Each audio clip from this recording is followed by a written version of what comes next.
kemudian Kementerian Sosial, kemudian anggarannya dilakukan yang namanya automatic adjustment juga, meskipun 5%. Tapi 5% untuk Kementerian Sosial itu kan besar juga nilainya. Nah, oleh karena itu apakah ini juga untuk Kementerian Sosial akan dilakukan juga semacam automatic adjustment dalam kaitannya dengan anggaran bantuan sosial di Kementerian Sosial itu? Atau memang tidak dilakukan automatic adjustment khusus untuk Kementerian Sosial dan mungkin juga untuk kementerian-kementerian atau lembaga lain?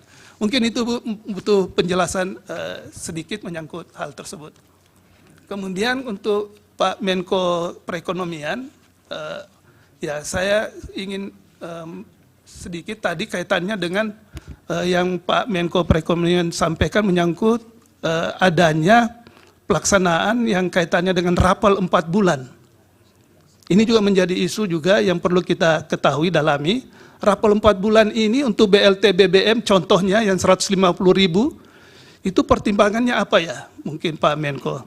Ya, karena kalau misalnya dalam kondisi seperti ini, kemudian ada dilakukan rapel itu 4 bulan, nah ini kan bisa menjadi apa? Duga-dugaan gitu. Jadi ada dugaan-dugaan yang tentu bisa membuat bahwa rencana keinginan pemerintah untuk memberikan rapel itu karena kondisi apa, misalnya dalam keadaan darurat atau antisipasi kondisi yang memburuk, ya. Nah, sehingga perlu dilakukan rapel itu. Ataukah mungkin ada pertimbangan lain sehingga menurut hemat saya yang hal-hal seperti ini perlu clear di dalam ruangan ini supaya kita ketahui apa pertimbangannya sehingga dilakukan, meskipun tadi Pak Menko tadi sudah menyampaikan dasar hukumnya. Dasar hukumnya sudah jelas, ya, tetapi itu dasar hukum untuk rapelnya.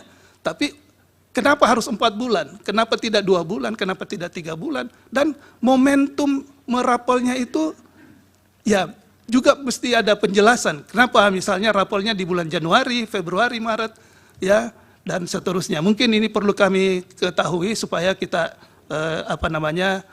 jelas mendapat gambaran menyangkut kaitannya dengan adanya rapel ini. Dan juga tentunya pemerintah terus mendorong agar SPHP lebih berefektif di pasar. Kemudian izin dari Pak Yang Mulia Pak Guntur Hamzah mengenakan rapel. Rapel ini dilakukan antara lain pada saat BBM di bulan September, itu karena BBM naiknya 1 kali, Pak.